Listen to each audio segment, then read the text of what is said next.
Hello friends, सामाजिक सुरक्षा social security को हम लोग कंप्लीट करेंगे। देखिए, सामाजिक सुरक्षा दो शब्दों से बना है। पहला शब्द सामाजिक तथा दूसरा शब्द है सुरक्षा। विद्वानों के अनुसार वह सुरक्षा जो समाज के द्वारा किसी व्यक्ति की असुरक्षा की स्थिति में दी जाती है उसे ही सामाजिक सुरक्षा कहा जाता है। अंतर्राष्ट्रीय श्रम संगठन, इसको ILO बोलते हैं फ्रेंड्स, ठीक है, के अनुसार सामाजिक सुरक्षा जीवन चक्र में आने वाले जोखिमों जैसे बेरोजगारी, विकलांगता, मातृत्व आदि के आधार पर व्यक्तियों और सामान्य गरीबी व सामाजिक बहिष्कार से पीड़ित लोगों को लाभ प्रदान करती है। लॉर्ड वेबरिज के अनुसार मजदूरों के जीवन में 6 प्रकार की स्थितियां ऐसी उत्पन्न होती हैं जिन स्थितियों में इनकी आमदनी रुक जाती है। स्थितियां इस प्रकार से हैं, जानेंगे। देखिए, सबसे पहले फ्रेंड्स यहाँ पर आपको देखने को मिलेगा बीमारी, मातृत्व, दुर्घटना, मृत्यु, बेरोजगारी, वृद्धावस्था, सबसे ज़्यादा ये सब, ठीक है। तो ऑप्शन में आ जाए तो आप लोग अच्छे से दिमाग से करना क्वेश्चन, ठीक है। देख लो, आप लोग पहले आंखों से सुन रहे होगे ना, वो भी आपको चीज़ें याद हो जाएंगी। इस वजह से पूरा कंप्लीट सिलेबस करके जाओ एग्जाम में, ठीक है।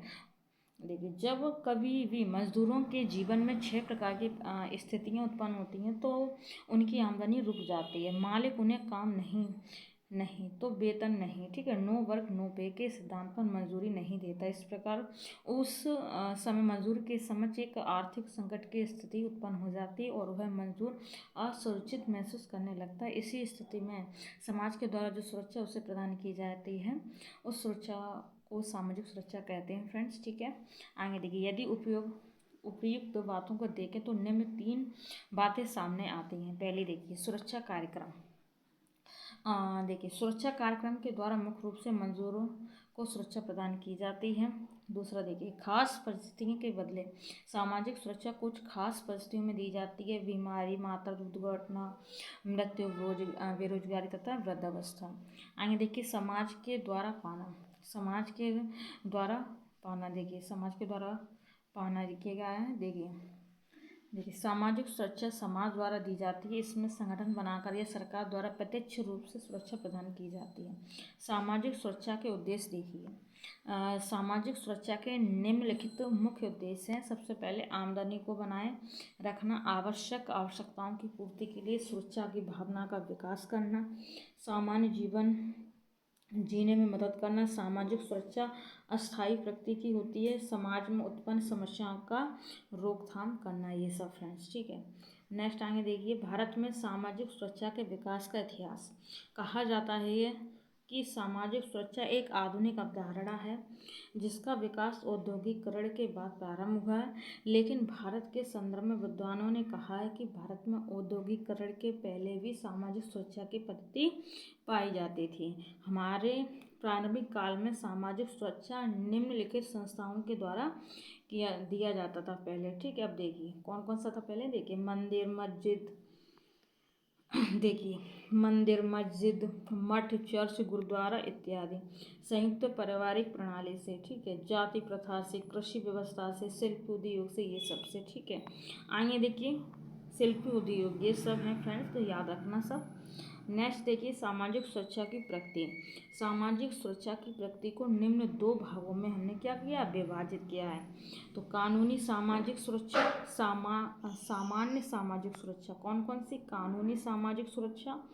सेकंड है सामान्य सामाजिक सुरक्षा, ठीक है। 2 आप देखिए, जब किसी देश को सामाजिक सुरक्षा प्रदान करने के लिए संविधान में कानून पारित कर दिए जाएं और उन्हीं कानून के अंतर्गत सामाजिक सुरक्षा प्रदान की जाए तो इस प्रकार के सामाजिक सुरक्षा को कानूनी सामाजिक सुरक्षा कहा जाता है। उदाहरण के लिए, भारत में एम्प्लॉयज स्टेट इंश्योरेंस एक्ट 1948 के अंतर्गत औद्योगिक श्रमिकों को सामाजिक सुरक्षा प्रदान किए जाते हैं। किससे, 1948 एक्ट हमने बनाया उसके अंतर्गत ये सब कुछ है, ठीक है। जब किसी देश में सामाजिक सुरक्षा के लिए कोई कानून नहीं पारित किया जाए और बिना कानून के ही सामाजिक सुरक्षा प्रदान किए जाए तो उसे सामान्य सामाजिक सुरक्षा कहते हैं। अब सामान्य सुरक्षा ये है कि कोई कानून नहीं बनाया, ऐसे ही चल रहा है सब कुछ, ठीक है, तो हम उसको बोल देंगे सामान्य सामाजिक सुरक्षा, ठीक है, नोट कर लेना फ्रेंड्स। आगे देखिए, सामाजिक सुरक्षा के तरीके, मेथड्स ऑफ सोशल सिक्योरिटी में सामाजिक सामाजिक बीमा और एक तरफ है सामाजिक सहायता, ठीक है, सोशल इंश्योरेंस और इधर है सोशल असिस्टेंट। अब देखिए हम सामाजिक बीमा के बारे में जानेंगे। इसके अंतर्गत सरकार कोई कानून या योजना बनाकर मालिक से अथवा मंजूर से अथवा दोनों से नियमित रूप से अंशदान लिया जाता है इन दोनों से, और इसी अंशदान से कोष का निर्माण किया जाता है। इसी कोष से श्रमिकों को बीमारी तथा अन्य परिस्थिति में उन्हें लाभ प्रदान किया जाता है फ्रेंड्स, ठीक है। ये हो गया आपका, इसको और देख लेते हैं। और इसी में हो जाता है सार्वजनिक बीमा। सार्वजनिक बीमा उदाहरण देखते हैं, ESI एक्ट 1948, ठीक है, कर्मकार क्षतिपूर्ति अधिनियम 1923 इत्यादि ये सब है, ठीक है। सार्वजनिक बीमा में भी ये भी शामिल हो जाता है, याद रख लेना आप लोग, ठीक है। नेक्स्ट इधर देखेंगे क्या कह रहा है सामाजिक सहायता में। इसमें कोष का निर्माण अंशदान से न करके सरकार द्वारा सरकारी खजाने से किया जाता है। इसमें सरकार स्वयं श्रमिकों की सुरक्षा करती है, ठीक है। जिसमें सामाजिक सहायता में सोशल असिस्टेंट में, याद रखना ये बात, इससे अपन ये कनेक्ट नहीं कर पाएंगे क्योंकि ये सरकार दे रही है, हमको क्या लग रहा है समाज के लोग सामाजिक से, ठीक है। तो ये इसको अच्छे से याद रखना, ठीक है। इसमें क्या होता है सरकार द्वारा खजाने से किया जाता है, सरकार खजाने से, ठीक है, इसे याद रखना। अब देखिए सामाजिक सुरक्षा की बीमा सीमाएँ देखिए। सामाजिक सुरक्षा की सीमा, कहा जाता है कि जो देश जितना ही गरीब होगा उस देश में सामाजिक सुरक्षा की उतनी ही आवश्यकता होती है, ठीक है। लेकिन उस देश के पास सामाजिक सुरक्षा प्रदान करने के लिए उतनी ही कम साधन होगा, ठीक, उतना ही कम साधन होगा। सामाजिक सुरक्षा की चर्चा करते हुए ये भी कहा गया है कि सामाजिक सुरक्षा मजदूरों में काम से जी चुराने की भावना उत्पन्न करती है। यह सामाजिक सुरक्षा लाभ बहुत अधिक हो तो मजदूर कभी काम करना पसंद ही नहीं करते फ्रेंड्स। आगे देखिए, किसी भी देश में सामाजिक सुरक्षा की प्रणाली तभी सफलतापूर्वक कार्य कर सकती है जब मालिक, मजदूर, सरकार तथा श्रम संघ एक दूसरे के साथ सहयोग की योजना। छोटे छोटे देशों में बहुत अधिक सफलतापूर्वक कार्य नहीं कर पाते, इसलिए अमेरिकी सामाजिक सुरक्षा प्रणाली, ब्रिटिश सामाजिक सुरक्षा प्रणाली काफ़ी महत्वपूर्ण माना जाता है फ्रेंड्स। अब देखिए विगत वर्षों में प्रश्न पूछे गए हैं, वो भी हम सॉल्व करा देते हैं। देखिए निम्नलिखित में से किसने यह सिफारिश की कि संघ और राज्य सरकारों के लोक स्वास्थ्य व्यय साथ साथ इस प्रगामी रीति से बढ़ाए जाने चाहिए ताकि ये वर्ष 2025 तक सकल घरेलू उत्पाद के 2.5% तक पहुंच जाए। तो किसने कहा है, देखिए समझिए। तो ये आपका इसका आंसर सही हो जाएगा, सी ऑप्शन, 15 वित्त आयोग ने, ठीक है। देखिए तो 15 वित्त आयोग ने अपनी रिपोर्ट में सिफारिश की थी कि भारत सरकार और राज्य सरकार मिलकर सार्वजनिक स्वास्थ्य पर खर्च को GDP के 2.5% तक बढ़ाएं और ये लक्ष्य वर्ष 2025 तक प्राप्त किया जाए। ये सिफारिश राष्ट्रीय स्वास्थ्य नीति 2017 के अनुरूप थी फ्रेंड्स, ठीक है। आगे देखिए, लेकिन ये प्रश्न, ये जो पेपर हुआ आपका 2023 में पूछा गया हमारा, ये 15 वित्त आयोग, ठीक है, इसमें रहा था, उसमें ये सब बातें कहीं गई थी, ठीक है। तो ऐसे क्वेश्चन बनता है। तो अब की बार जो आपका वित्त आयोग है उसके बारे में आप अच्छे से डिटेल से पढ़ लेना। अभी हम PYQ करा रहे हैं, मुझे सब चीज़ पता चल रही है। आप मेरी सारी क्लास करोगे तो आपको भी पता चल जाएंगे, ठीक है। फिर उसके हिसाब से आप चीज़ों को ढूंढिए, कवर कीजिए, ठीक है। नेक्स्ट आगे देखिए, कौन कौन से व्यय भारत की संचित निधि पर प्रवाहित होते हैं। तो कौन कौन से व्यय होते हैं फ्रेंड्स, यहाँ पर हम बता रहे हैं आपको। प्रश्न का आंसर क्या हो जाएगा आपका, 1 मिनट फ्रेंड्स। तो ये आपका 1 मिनट में अभी बता रही हूँ आपको। प्रश्न नंबर 2 है हमारा, ठीक है। इस प्रकार से ऑप्शन दिए गए हैं और ये हमारा प्रश्न 2 का आंसर क्या है, उपयुक्त कथनों में से कौन सा सही है। तो यहाँ पर आपका ए ऑप्शन राइट हो जाएगा, केवल एक मिनट फ्रेंड्स, ये क्या हो रहा है, प्रश्न नंबर 2 का आंसर नहीं दिया गया है यहाँ पर। 1 मिनट दिया गया फ्रेंड्स, देखिए बहुत बड़ा प्रश्न दिया है, आपको पढ़ने में इतना टाइम लग जाएगा। बी ऑप्शन राइट है फ्रेंड्स। यहाँ पर 1 2 3 4 चारों ही बातें बिल्कुल ठीक है, तो हम चारों बातों को पढ़ लेते हैं। देखिए कौन कौन से वे भारत की संचित निधि पर प्रभावित होते हैं। तो सबसे पहले जिनके लिए भारत सरकार उत्तरदायी है वो देखिए, ऋण प्रभार जिनके लिए भारत सरकार उत्तरदायी, ये जो पॉइंट है बिल्कुल ठीक है। दूसरा देखिए, राष्ट्रपति की परिलब्धियां और भत्ते तथा उनके कार्यालय से संबंधित अन्य खर्च, ये भी होता है, ठीक है। उच्चतम न्यायालय के न्यायाधीशों को देय या उनसे संबंधित वेतन भत्ते और पेंशन, ये भी इसमें होता है संचित निधि में, ठीक है। नेक्स्ट आगे देखिए आप लोग, राज्यसभा के सभापति और उपसभापति तथा लोकसभा के अध्यक्ष और उपाध्यक्ष के वेतन और भत्ते, ये भी इसमें ही होता है, ठीक है। तो हमारा ऑप्शन हो जाएगा बी ऑप्शन। अब देखिए, भारतीय संविधान के अनुच्छेद 266 में भारत की संचित निधि की व्यवस्था की गई है। भारत की संचित निधि पर प्रभावित हुए निम्न प्रकार से हम देखेंगे। देखो, पहला है वह ऋण जिसके लिए भारत सरकार उत्तरदायी है। दूसरा, राष्ट्रपति को परिलब्धियां और भत्ते तथा उनके कार्यालय से संबंधित अन्य व्यय भी, ठीक है। सर्वोच्च न्यायालय के न्यायाधीशों के वेतन भत्ते और पेंशन, उच्च न्यायालय के न्यायाधीशों के पेंशन में देखिए इनका वेतन राज्य की संचय निधि से दिया जाता है। नेक्स्ट देखिए, राज्यसभा के सभापति और उपसभापति तथा लोकसभा के अध्यक्ष और उपाध्यक्ष के वेतन व भत्ते। 6 में देखिए, भारत के नियंत्रक एवं महालेखा परीक्षक के वेतन और भत्ते पेंशन। अगला देखिए, लोक सेवा आयोग के वेतन और भत्ते पेंशन, ये सब। संसद द्वारा इस प्रकार घोषित कोई अन्य व्यय, अतः चारों कथन सही है। संसद द्वारा इस प्रकार घोषित कोई अन्य व्यय भी हो सकता है, ठीक है। तो हमारे चारों ऑप्शन सही हैं। बाकी आप लोग एक बार फिर से पीछे बैक करके सब कुछ नोट कर लेना, जो जो आपको मोस्ट इम्पोर्टेंट लग रहा है, ठीक है। नेक्स्ट क्वेश्चन देखिए, यहाँ पर निम्नलिखित कथन आपको 4 ऑप्शन दिए होंगे इस प्रकार से, ठीक है। और हम यहाँ पर पढ़ेंगे, आपका केवल एक ऑप्शन सही है यहाँ पर। तो क्या कह रहा है यहाँ पर, आपको 1 मिनट में यहाँ पर आपको बताती हूँ पूरा प्रश्न, आपको सही उत्तर छांटना पड़ेगा। तो आपके पास 2 ऑप्शन दिए गए हैं यहाँ पर, आपके पास 2 ऑप्शन दिए गए हैं। पहला कह रहा है कि किसी क्षेत्र की जनसंख्या में परिवर्तन उस क्षेत्र के आर्थिक विकास का महत्वपूर्ण संकेत होता है, ये बात बिल्कुल ठीक है। बी में कह रहा है किसी क्षेत्र की जनसंख्या में परिवर्तन उस क्षेत्र के सामाजिक उत्थान का संकेत नहीं होता है। तो सही पूछा है आपका आंसर। तो यहाँ पर केवल आपका ए ऑप्शन सही है, केवल एक बात बिल्कुल ठीक है, ठीक है। नेक्स्ट ये वाली जो बात है, ये वाली बात ठीक नहीं है, ये वाली आप पढ़ लेना। क्या कह रहा था, किसी क्षेत्र की जनसंख्या में परिवर्तन उस क्षेत्र के सामाजिक उत्थान का संकेत नहीं होता। तो सही पूछा था, तो सही आपका ये वाला हो जाएगा, केवल एक। अब हम इसकी व्याख्या पढ़ते हैं, ठीक है। यहाँ पर देखिए, जनसंख्या परिवर्तन आर्थिक विकास का एक महत्वपूर्ण संकेत है, लेकिन यह सामाजिक उत्थान का भी एक संकेत होता है, ठीक है। चलिए आगे देखिए, मानव विकास के बारे में निम्नलिखित में से कौन सा एक कथन सही नहीं है। नहीं है पूछा है, नहीं। तो यहाँ पर हम देखते हैं, आपके ऑप्शन दिए गए, इतने बड़े बड़े ऑप्शन दिए गए हैं, तो आप लोग प्रैक्टिस बहुत कीजिए फ्रेंड्स, ठीक है। अब देखिए यहाँ पर हम डी ऑप्शन इसका सही है। देखिए, मानव नहीं है पूछा है, नहीं है पूछा है, तो क्या कह रहा है ना, मानव विकास के कल्याण उपागम के अंतर्गत सरकारी निजी उद्यमियों को कल्याण पर व्यय को अधिकतम करने के लिए संरक्षण और प्रोत्साहन देती है, अधिकतम व्यय करने के लिए प्रोत्साहन देती है, इस प्रकार से कहा है। क्या ऐसा होगा तो देगी प्रोत्साहन? नहीं, मैं नहीं पूछा है तो ऐसा नहीं है, ठीक है, नहीं। तो इस वजह से ये ठीक है। बाकी मैं यहाँ पर ये जो और ऑप्शन है ये भी आपके काम आ जाएंगे, तो इनको भी पढ़ देते हैं। देखिए, मानव विकास के आय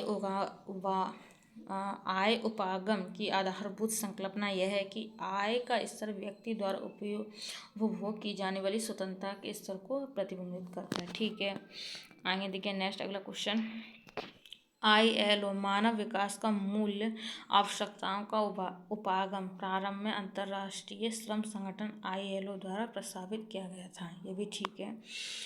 मानव गरीबी सूचकांक मानव विकास की कमियों को मापता है, ये भी बिल्कुल ठीक है, ठीक है। तो आगे देखिए, मानव विकास के कल्याण उपागम का मुख्य फोकस सरकार और नागरिकों को बुनियादी सेवा देना होता है, ठीक है, जैसे शिक्षा स्वास्थ्य, ना कि निजी उद्यमों को प्रोत्साहन देना, ठीक है। मानव विकास कल्याण उपागम का मुख्य फोकस क्या है? शिक्षा और स्वास्थ्य, ना कि उद्यमियों को प्रोत्साहन देना, ऐसा कुछ नहीं है। उनका काम है शिक्षा और स्वास्थ्य, ठीक है। इतनी बात याद रखना आपको। आगे देखिए, कौन सा एक मजदूर संघ सुरक्षा मापदंड नहीं है? नहीं है पूछा फ्रेंड्स, ठीक है। इन चारों ऑप्शन में से आपको कौन सा नहीं है वो आपको बताना। तो यहाँ पर आपका कौन सा आंसर सही हो जाएगा, सी ऑप्शन राइट हो जाएगा। नहीं पूछा ओपन सोर्स सिस्टम सही संघ मुक्त प्रस्थान प्रणाली, ये नहीं है। बाकी आपके जो हैं कौन सा मजदूर संघ सुरक्षा मापदंड नहीं है पूछा है, तो सी ऑप्शन राइट हो जाएगा। बाकी ये सब इससे जुड़ा है। ठीक, क्या है, संघ पाबंद प्रतिष्ठान प्रणाली, ये ठीक है। हित शुल्क प्रस्थान प्रणाली, ये भी है इसका। संघ समर्थित प्रस्थान प्रणाली, ये भी आप इसका है। ठीक है, तो ये प्रश्न आपको नोट कर लेना, ये मैंने आपको बता दिया। ठीक है, आगे देखिए, इसको पढ़ लेते हैं हम। संघ मुक्त प्रस्थान प्रणाली ऐसी व्यवस्था है जिसमें प्रतिष्ठान के कर्मचारी को किसी मजदूर संघ की सदस्यता लेना अनिवार्य नहीं होता है। इस वजह से मजदूर संघ के सामाजिक सुरक्षा से बाहर रहता है। ठीक है, अब देखिए, केंद्रीय स्तर पर कार्य करने वाला संवैधानिक तंत्र निम्नलिखित में से कौन सा। केंद्रीय स्तर पर कार्य करने वाला संवैधानिक तंत्र, ठीक है, तो कौन सा। इतने सारे 4 ऑप्शन दिए गए हैं, अब आप इसमें से छांटिए। तो पहला है केंद्रीय क्रियान्वयन मूल्यांकन समिति, दूसरा है केंद्रीय श्रमिक शिक्षा बोर्ड, तीसरा है स्थायी श्रमिक समिति और चौथा है कर्मचारी राज्य बीमा निगम। सो फ्रेंड्स, यहाँ पर आपका डी ऑप्शन राइट हो जाएगा, कर्मचारी राज्य बीमा निगम नहीं है। पूछ रहा था कि केंद्रीय स्तर पर कार्य करने वाला संवैधानिक तंत्र निम्नलिखित में से कौन सा है, कौन सा है पूछा, तो कर्मचारी राज्य बीमा निगम ये वाला है। ठीक है, देखिए, कर्मचारी राज्य बीमा निगम ECIC, ठीक है, ESIC लिखा है। ठीक है, केंद्रीय स्तर पर कार्य करने वाला संवैधानिक तंत्र है जिसकी स्थापना 1948 के एक अधिनियम के द्वारा श्रम एवं रोजगार मंत्रालय के तहत की गई थी। अब जैसे कि ये मैंने सब बता दिया आपको, अब इसके कोई अध्यक्ष पूछ लिए बाई चांस, तो आपको ये सर्च करके कंप्लीट करके नोट्स में रख लेना है। ठीक है, चलिए नेक्स्ट देखिए, श्रमिक की नागरिक संकल्पना निम्नलिखित में से किसके द्वारा वर्णित होती है। तो वर्णित होती है फ्रेंड्स, श्रमिक की नागरिक संकल्पना निम्नलिखित में से किसके द्वारा वर्णित होती है। तो यहाँ पर आपके फिर से चार ऑप्शन है, तो यहाँ पर आपका सी ऑप्शन राइट हो जाएगा। क्या कह रहा है कि श्रमिक को यह अधिकार है कि जिन निबंधनों और शर्तों के अंतर्गत उसे काम करना है उनके संबंध में उसे परामर्श किया जाए। ठीक है, आप कहीं काम करने लगते हैं जैसे कि, तो उसको परामर्श तो दो पहले, तभी तो वो काम करेगा। ठीक है, बाकी और ऑप्शन में क्या क्या बोल रहा है देखिए, उदी पहले हम इस प्रश्न को पढ़ते हैं दोबारा, फिर आप समझना। देखिए, श्रमिक की नागरिक संकल्पना निम्नलिखित में से किसके द्वारा वर्णित होती है। अब कह रहा पहले में देखिए, उद्योग में नियोक्ताओं और श्रमिकों को मुख्यतः परिचालक संगठन के रूप में समझा जाता है, ये वाला नहीं है फ्रेंड्स। मांग और आपूर्ति के सिद्धांत से श्रमिक प्रभावित होता है, ये भी नहीं है फ्रेंड्स, नो। इसका आपका सी ऑप्शन ठीक है। डी क्या कह रहा है, श्रमिक मशीन में एक ऊर्जा है, बिल्कुल गलत। आपका सी ऑप्शन बिल्कुल ठीक बैठ रहा है फ्रेंड्स। ठीक है, अब इसको पढ़ देते हैं। जब श्रमिक को यह अधिकार हो कि जिन निबंधनों एवं शर्तों के अंतर्गत उसे काम करना है उनके संबंध में उससे परामर्श किया जाए, तब इसे श्रमिक की नागरिक संकल्पना कहते हैं। ठीक है, तो नागरिक संकल्पना फ्रेंड्स यही है। ठीक है, याद रखना आप लोग। नेक्स्ट क्वेश्चन देखिए, भारत के संविधान की 7वीं अनुसूची के अंतर्गत राज्य सूची में आने वाला बिंदु निम्नलिखित में से कौन सा। पहला कह रहा है अपंगों और अनियोज्यों को सहायता, बी ऑप्शन खादानों में श्रमिकों सुरक्षा का विनियमन। ठीक है, और नेक्स्ट क्वेश्चन कह रहा है, नेक्स्ट पॉइंट आपका ये है कि नमक के उत्पादन आपूर्ति और वितरण का विस्थापन एवं नियंत्रण।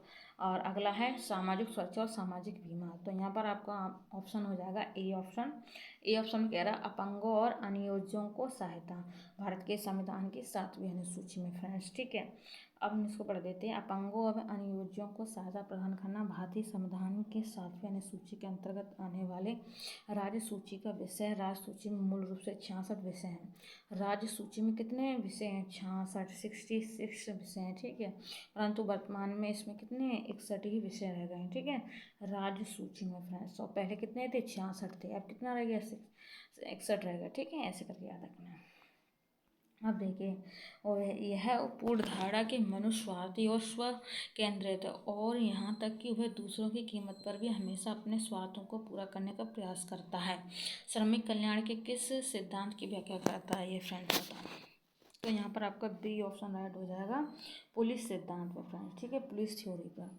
अब देखिए, श्रमिक कल्याण से संबंधित पुलिस सिद्धांत इस पूर्व धारणा पर आधारित है कि सभी मनुष्य स्वार्थी होते हैं, इसलिए श्रमिक कल्याण की दिशा में बढ़ने के लिए नियोजकों को बाध्य किया जाना चाहिए। इस प्रकार से अब अगला क्वेश्चन कह रहा है, समाज के सदस्य के रूप में प्रत्येक व्यक्ति को सामाजिक सुरक्षा का अधिकार है और प्रत्येक प्रयासों और अंतर्राष्ट्रीय सहयोग के माध्यम से अपने व्यक्तित्व के स्वतंत्र विकास और अपनी मान मर्यादा के लिए अपरिहार्य आर्थिक, सामाजिक और सांस्कृतिक अधिकारों की प्राप्ति का वह हकदार है। सामाजिक सुरक्षा के महत्व को बल देने वाला यह कथन निम्नलिखित में से किसमें अभिव्यक्त किया गया है? 4 ऑप्शन दिए गए हैं फ्रेंड्स, तो इसको हम इधर ले जाते हैं और बताते हैं आपको। आपका यहाँ पर आंसर सही बैठेगा ए ऑप्शन। ए ऑप्शन कह रहा है मानव अधिकार की सार्वभौम घोषणा से, ठीक है, यूनिवर्सल, ठीक है, ये हो जाएगा आपका ए ऑप्शन, मानव अधिकार की सार्वभौम घोषणा। ये वाला ऑप्शन सही है। बाकी हम इसको भी पढ़ देते हैं, देखिए, ILO की फिलाडेल्फिया घोषणा, प्रथम राष्ट्रीय श्रम आयोग की रिपोर्ट, भारत के संविधान में राज्य नीति निर्देशक तत्व, तो ये बिल्कुल गलत है। इसमें आप प्रश्नों को फिर से पीछे बैक करके पढ़िए और फिर इसका आंसर आपका ये वाला ठीक हो जाएगा, मानवाधिकार की सार्वभौम घोषणा में, ठीक है। आप देखिए अगला क्वेश्चन, देखिए इसको हम पढ़ देते हैं व्याख्या को। देखिए, सामाजिक सुरक्षा के महत्व पर बल देने वाले उपरोक्त कथन को मानव अधिकार की सार्वभौमिक घोषणा में अभिव्यक्त किया गया। ये घोषणा 10 दिसंबर 1948 को की गई थी, ठीक है। तो इस बात को अच्छे से याद रखना। निम्न में से कौन भारत में सामाजिक सुरक्षा प्रदान करने के साधन हैं? सामाजिक और सही उत्तर का चयन करना है। तो इसमें तो बहुत सारे हैं। देखिए, पहला ऑप्शन में कह रहा है आयकर, दूसरा में कह रहा है कर्मचारी भविष्य निधि, तीसरे में कह रहा है सामान्य विक्रय कर, चौथे में कह रहा है LIC, पाँचवें में है राष्ट्रीय पेंशन योजना, छठवें में डाक भविष्य निधि। तो यहाँ पर आपका आंसर कौन सा ठीक हो जाएगा? आपका सी ऑप्शन बिल्कुल ठीक हो जाएगा। सी में क्या कह रहा है, देखिए, सबसे पहले भारत में सामाजिक सुरक्षा के जो साधन है, सबसे पहले कर्मचारी भविष्य निधि, सामान्य बिक्री कर, भारतीय जीवन बीमा निगम और राष्ट्रीय पेंशन योजना, ये सब ठीक है। देखिए, अटल पेंशन योजना के विषय में निम्नलिखित कथनों पर विचार करना पड़ेगा। तो ये सब आपके टॉपिक दिए गए हैं, उपयुक्त में से कौन सा कथन सही है? तो यहाँ पर आपका आंसर सी हो जाएगा। सी में क्या कह रहा है, 1, 2 और 3।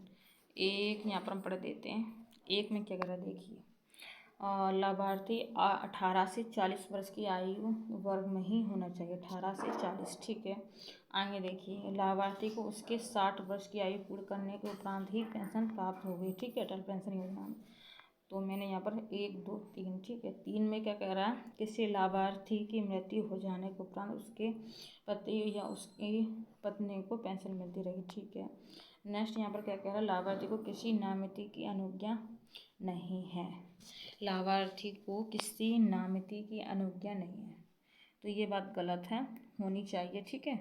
तो ये वाला ऑप्शन नहीं होगा, ठीक है। इसमें क्या कर, लाभार्थी को किसी नामिती की अनुज्ञा नहीं है, तो ये गलत है, नहीं है कहा है, मतलब होगी उसको, ठीक है, तो नॉमिनी, ठीक है। अब देखिए, इसमें सिर्फ सी ऑप्शन ठीक है, 1, 2, 3 बात सही है, चौथी आपकी नहीं सही थी, ठीक है। आगे देखिए, भारत सरकार ने 2015-16 के बजट में विशेष रूप से गरीबी और शोषित वर्गों के लिए बीमा और पेंशन क्षेत्रों में सार्वभौमिक सुरक्षा योजना सहित अटल पेंशन योजना शुरू की थी, जिसमें 18 से 40 वर्ष के लोग 1,000 रुपये से 2,000, 3,000 रुपये तथा 4,000 प्रति माह वर्ष की आयु 60 वर्ष की आयु पूरी करने के बाद पेंशन प्राप्त कर सकें, जो उनके अंशदान पर आधारित होगी। किसी लाभार्थी की मृत्यु के बाद उसके पति पत्नी को पेंशन मिलती रहेगी, ये सब। आगे देखिए, प्रधानमंत्री जीवन ज्योति बीमा योजना के बारे में कौन सा कथन ठीक है, वो देखेंगे। जीवन ज्योति बीमा योजना, अभी अटल पेंशन योजना तो पूछिए, अब ये वाला, तो ये इसका आंसर हो जाएगा सी ऑप्शन। 2, 4 में क्या कह रहा है, 2 में कह रहा है स्वतः नाम सुविधा, ऑटो डेबिट फैसिलिटी के माध्यम से खाता धारक के बैंक खाते से प्रीमियम कार्ड लिया जाएगा, ठीक है। और चौथा कह रहा है अभिदाता की मृत्यु के बाद जीवन की राशि उसके परिवार को दी जाती है। ये भी ठीक है। ठीक है, अब तीसरा पढ़ लेते हैं। जीवन बीमा का मूल्य खाता धारक के द्वारा विनिश्चित किया जाता है और उसे उसके अनुसार वार्षिक प्रीमियम देना हो गया। वार्षिक प्रीमियम देना होता है, बिल्कुल गलत। ठीक है, तो ये जो मैंने बताया है जीवन ज्योति बीमा योजना के बारे में, तो इसमें ये तीसरी बात है, ये बिल्कुल गलत है। और पहले क्या कह रहा था, यह 18 वर्ष से अधिक आयु वर्ग के सभी बच्चों पर लागू होती है, बिल्कुल नहीं। ठीक है, नहीं, ऐसी बात नहीं है। तो ऐसे करके जैसे कि आप जैसे ये पढ़ लीजिए जीवन ज्योति बीमा, इससे रिलेटेड और भी योजना है, उनको भी आप डिटेल से पढ़ लीजिए गूगल से, तो ऐसे प्रश्न बनेंगे। नेक्स्ट आगे देखेंगे, ये मैंने बता दिया, इसको पढ़ देते हैं व्याख्या में। देखिए, प्रीमियम 330 रुपये वर्ष 18 से 50 साल के व्यक्ति इस योजना में शामिल हो सकते हैं।